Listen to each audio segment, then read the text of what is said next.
When you are negotiating, silence can give you the ability to think, reflect, potentially reconsider the other person's position, but also it gives you the upper hand sometimes. So I would love for people to consider silence as part of the negotiations. Welcome to Latinx in Power, a podcast hosted by Thaisa Fernandes. When it comes to running a thriving business, there's nothing more crucial than boosting your revenue. Sales professionals do more than just seal the deal. They hunt down leads, predict growth, generate reports, handle contacts, craft content, and crush numbers. The list seems endless. As we approach Q4, it's time to discover a better way to succeed. And it all begins with the brand new HubSpot Sales Hub. With HubSpot Sales Hub, you find a seamless, connected platform where your data, tools, and teams come together, creating a smart and highly customizable workspace that is a pleasure to use. Transform potential leads into active pipelines and seal the deal, all from a single location.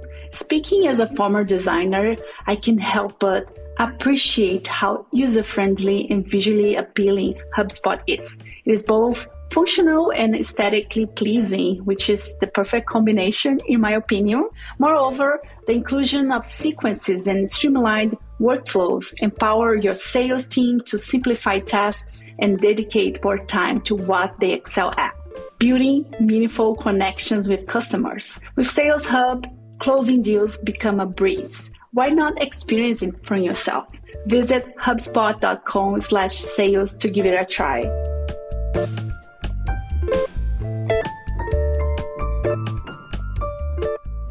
Welcome to Latinx in Power. Today we are talking with Diana Kleps. Diana is an experienced professional with a solid history in market expansion, diversity inclusion, DI, sales, and portfolio partnership management. As a key driver of 33 Floors global business development strategy, she oversees marketing, operations, the sales team, and client experience. Whoa, welcome. Hi, Thaisa. How are you? Thank you for having me. I'm so excited with this conversation in this podcast episode. Diana will share her journey to becoming an expert in business development, highlighting the role of DI, diversity and inclusion in driving success, reflects on significant negotiation experience, and offer valuable advice for inspiring professionals in business development. I personally, BD, business development, it's something that it's very interesting. And I'm so excited to be talking more about this and this episode. So I wanted to ask you our first question. What does it mean to be a Latina for you? Well, to be a Latina is to have the unique ability to be multifaceted at so many different levels. It means to be a student, but also an expert simultaneously, because we are always learning, but we are always teaching at the same time. It's not an external definition for me, but rather the most beautiful quality of my identity, to be honest with you. I love that, like learning and teaching. I feel that this is the perfect balance. Definitely. I mean, being Latina, we possess the charisma. We are daring, we are eager, luchadoras, with such a unique connection to our family. We are passionate about things that matter to us and our community. It's just who I am inside and out. Love that. Love it. And can you share with us about your journey and your experience and what led you to become an expert that you are today? How was everything? I guess this is my question. That is a great question. I migrated from the Dominican Republic to the United States as a teen. So being an immigrant, adjusting to cultural changes as a teenager, which is one of the most pivotal ages in any human being, because that's where we start forming our values and friendships and culture, right?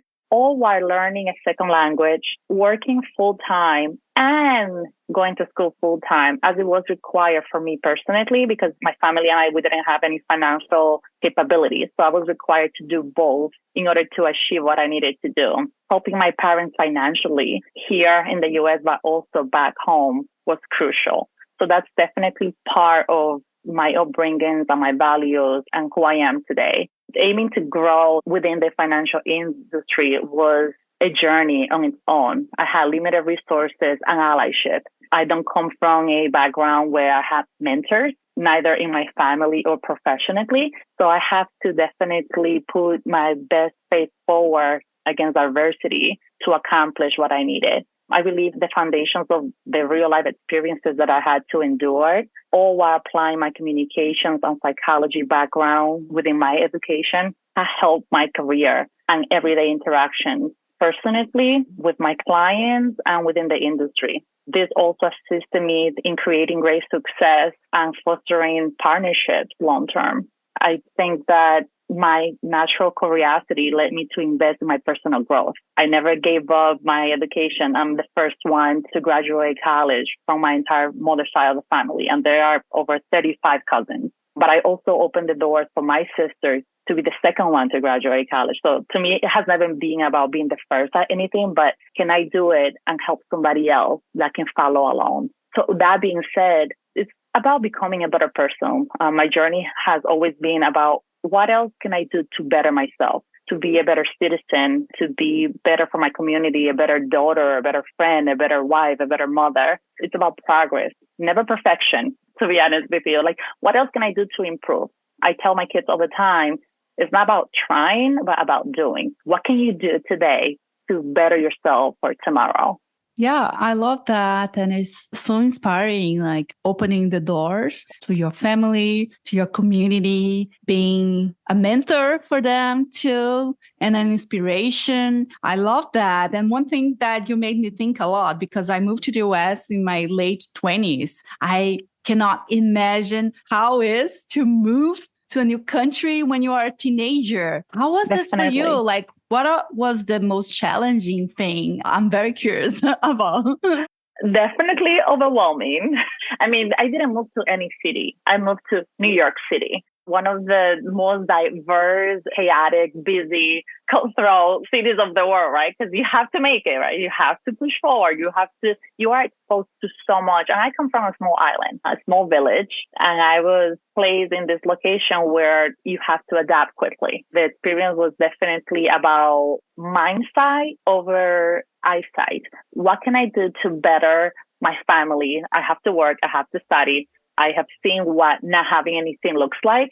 So it can only get better from here if I put my efforts and vision and not letting anyone or anything derail that. Yes, it's going to be challenging. Learning another language is going to be challenging. Sometimes frustrating, right? Because still today I'm learning. Sometimes I forget how to say certain things. Like, how do you say that? So I'm sure so many people can identify with that. But it's about keep moving forward, learning and keep growing. Incredible. One thing that I wanted to talk more with you, it's about DI, diversity and inclusion. Personally, I feel in the past, like some years ago, during the pandemic or before the pandemic, we were talking a lot about it. And I feel like now no one is talking about it. I don't know if it is. Hopefully, it's just my impression. Hopefully, I'm wrong, but I love to hear more from you. And also, what role do you believe DI plays in driving success and growth within an organization? Definitely. I have to agree with you. I believe that there was a point where this topic was so mentioned across social media, with the news outlet, and within the internal culture of different organizations, and it has died down. And I don't believe that that should be the case. Diversity and inclusion assist the overall culture and bottom line of any organization. There's just so much value from the financial component of it, but also employees' engagement. The benefits include profits, better human capital engagement, and camaraderie, right? Building those allyship with those people that you are working with on a daily basis, boosting the team spirit and cultural values, regardless of the size of any organization. So any business or education, universities, for example, can benefit from fostering the growth of different ideas and inclusivity. That being said, from an early age, I was part of diversity groups. I started in high school, and professionally, I have helped develop and assisted with different ERGs, employees resource groups, get established and get funded. Because sometimes those organizations internally can help employees get mentorship get additional certificates so they can expand their skill set. So having those programs within a company are very, very important. It's also important to know that this is not just a topic that applies to our professional lives, but personal as well. Expanding your own network and friendships to purposely be diverse is also pivotal, because it's not just about, oh, let's have inclusivity and diversity in the professional life, but how about in your own personal life? It's not just professional, it has to be personal as well. I love that you mentioned that, thinking about our personal lives, our friends, right? Where they come from. And I love that. And I love to be mindful of that as well, bring diversity to our own lives as well in a lot of different ways. So I love that. And like trying to be as inclusive as possible. For example, I was having a conversation with a friend this weekend and we met someone. It's interesting because at work, I'm very used to say my pronouns. And when it comes to like real life, sometimes I forget to say, oh, my pronouns are she, her, and ask the other person and be mindful of that. And I was having this conversation with my friend and he was telling me, oh, yeah, I think we need to be more mindful of that. And I was just talking with someone and telling him, oh, they go by they, them pronouns. That is something that sometimes I think it's different. Like at work, for me, I don't know how it's this for you, but it's something that I'm trying to be more mindful in my personal life too, and like normalize the sense of like saying my pronouns and asking the pronouns of the other folks.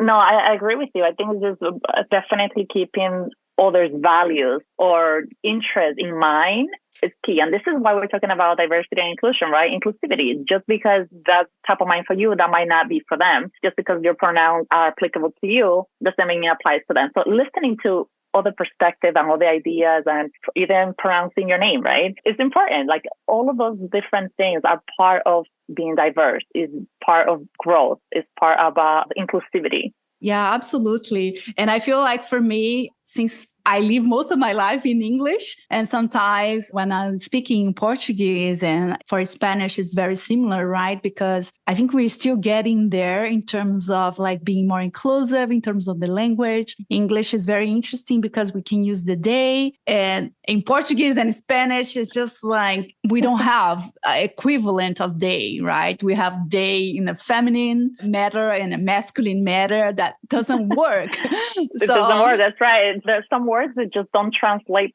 the same way. Yeah, I think I'm very passionate about that. I feel that is very, very interesting conversation. And I wanted to ask you, like, what are some challenges you face in managing effective teams? And how do you approach mentorship and leadership to bring out the best in your team members? Well, managing in general is such a complex, and it can also be such a rewarding role. I have walked into teams that didn't have any direction or accountability, and readjusting and recalibrating those inherited mindsets, because different managers have different styles, right? So recalibrating those mindsets could be a challenge on itself, but defining the long-term vision and goals and strategizing all while taking into account the individuals are essential. As it relates to mentorship and leadership, these are definitely pivotal initiatives that need to be in top of mind for any manager. You start by singularly understanding the individual. The way that I will manage you is different from the way that I will manage your colleagues, because everybody has different needs, different things that drive them, different standards, different items that would motivate them for that matter. I don't believe one size fits all when it comes to mentorship or leadership. It's about adaptability and to purposely aim to collaborate and appreciate each individual and making those attributes work for the entire team and the organization. That's incredible. I love that. Personally, I'm really enjoying getting insights from Latinx leaders. It's something that we have been exploring in the podcast, like talking with people, because if we think about numbers in the United States, folks from Latin America in tech, we are less than 3%, and managers are like unicorn. So I don't know if you are aware of that. So you are a unicorn. So thank you for that. I hope that changes, to be honest with you. I foresee the need for us to lift others to definitely come to this space, the prop tech, the technology aspect of everything that we do today, because the career could be certainly rewarding. Yeah, absolutely. Yeah. This number needs to increase. Like 3% is just ridiculous. Yeah, we need to get better at it.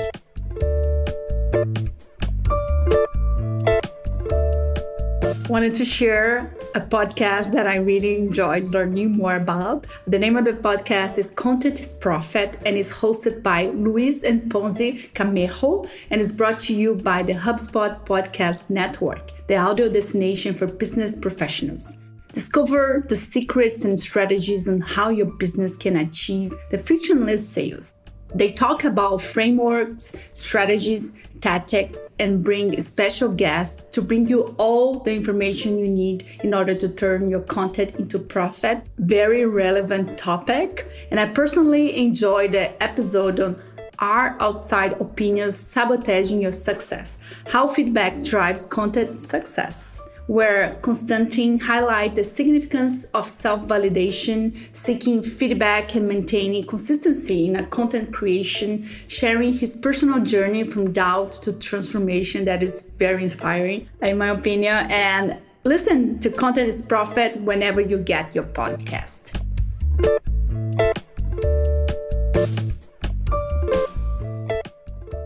And another really interesting aspect of your role that I wanted to hear more from you, I think negotiation, it's so important, like for anyone. And this is hard. It's just very, very hard. So I wanted to ask you, as a strategic negotiator, can you share some of your most significant negotiation experience and the key lessons you have learned from them?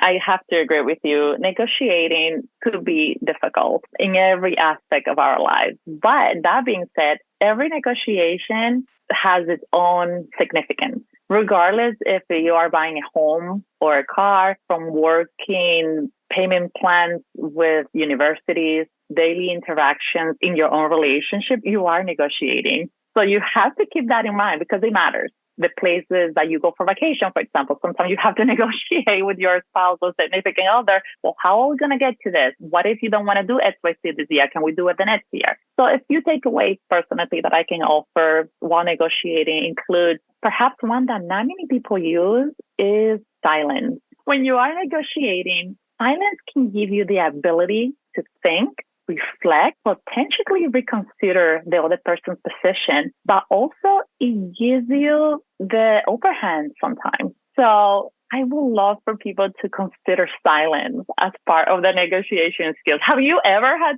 to apply silence to negotiations? I think I never really thought about it. I think I talk a lot naturally. And one thing that I use a lot is numbers. I love numbers and I love to bring like numbers, things more tangible into the conversations because sometimes not just like your opinion, what you think it is. It's just actual facts, right? But I think silence is something that I don't use at all, maybe. Definitely something that has helped me professionally and personally. And I would love for more people to take advantage of it. It's within your power. Ask for what you need, communicate what the expectations are, and then pause. Just give it a minute and see how that evolves into hopefully what you need. And if not, just pivot from that. Some additional key takeaways when negotiating will be establishing a position of trust. If you walk into any negotiation not trusting or giving yourself up for them not to trust you, things might not work out well as reconsidering what your alternatives are. So if you don't get everything that you want, what would you be happy with? What are some of the takeaways that could potentially help you long term? I don't think any deal should be all or nothing.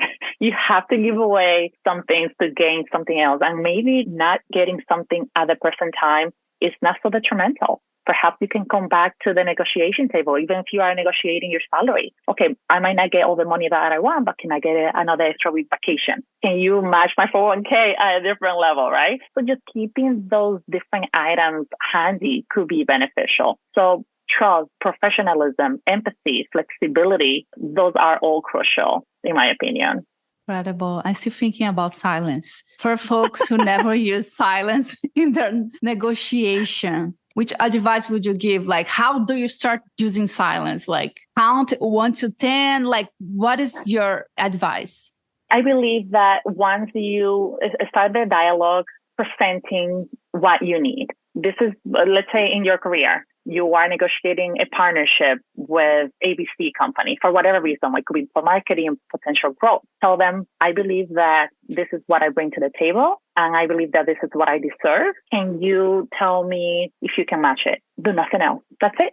You be quiet, let them respond. Either they're going to say yes or they're going to say no. And if they say no, that's definitely when you add in, well, if you cannot match it, can we revisit this dialogue 3 months from now, once you see the better numbers? You know, you have to be able to continue that dialogue, but you have to give the other person the opportunity to respond. I know it's difficult, but you have to use silence to your advantage.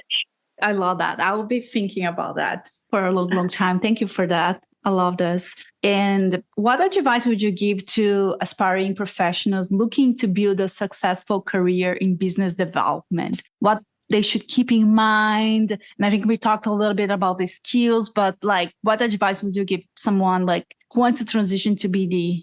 Within business development, this role is very predicated on results. You have to deliver to your goals, you have to meet targets, and it is a collaboration effort. So ensuring that you are measuring and evaluating your progress is key. Not every week or every month, you might get all the results that you want, but you have to be able to study that. What happened last month that I didn't get what I needed? Is there something that I need to do different? Is there something that I can do better? Is there some feedback that I can get from those deals, for example, that I didn't win? Like, why did I lose the deal? But also learning from the ones that you won. What did you do well that you can apply those skill sets to help you get more results alike? That being said, it's equally important to understand your industry. As with any industry, research and adaptability can only benefit you. So you have to do some research, sometimes 10 to 15 minutes every other day or every day, starting your industry, your market, what's new, the trend could be really important, because as you are having dialogues and conversations with your team members, with your manager, with your clients, knowing what's going on in the industry, how those changes impact them is crucial. They will see you as an ally. They will see you as someone that they can trust and that they can ask for advice. It is essential to build relationships within the business development field. I believe in any field, but precisely on this one, you have to develop a great communication skill. You must be able to articulate the values that you are presenting to clients in a convincing manner. Stay true to yourself and find a way to set and always raise your own standards. So the way that you did last year doesn't mean that has to be the same this year. Can you do better? So it's about that progress, right? Not the perfection, but what can you do different to be a little bit better? Yeah, I love that. Not the perfection, but what we can do better. I think sometimes we get stuck in the perfection side of things that a lot of times is impossible, right? Absolutely. And your definition of perfection might be different from your manager's definition. So perfection is similar to beauty, in my opinion. Whatever perfection means for somebody else doesn't necessarily apply to you, but progress does, right? Always moving forward, always aiming to do better, not just trying, but doing better is key.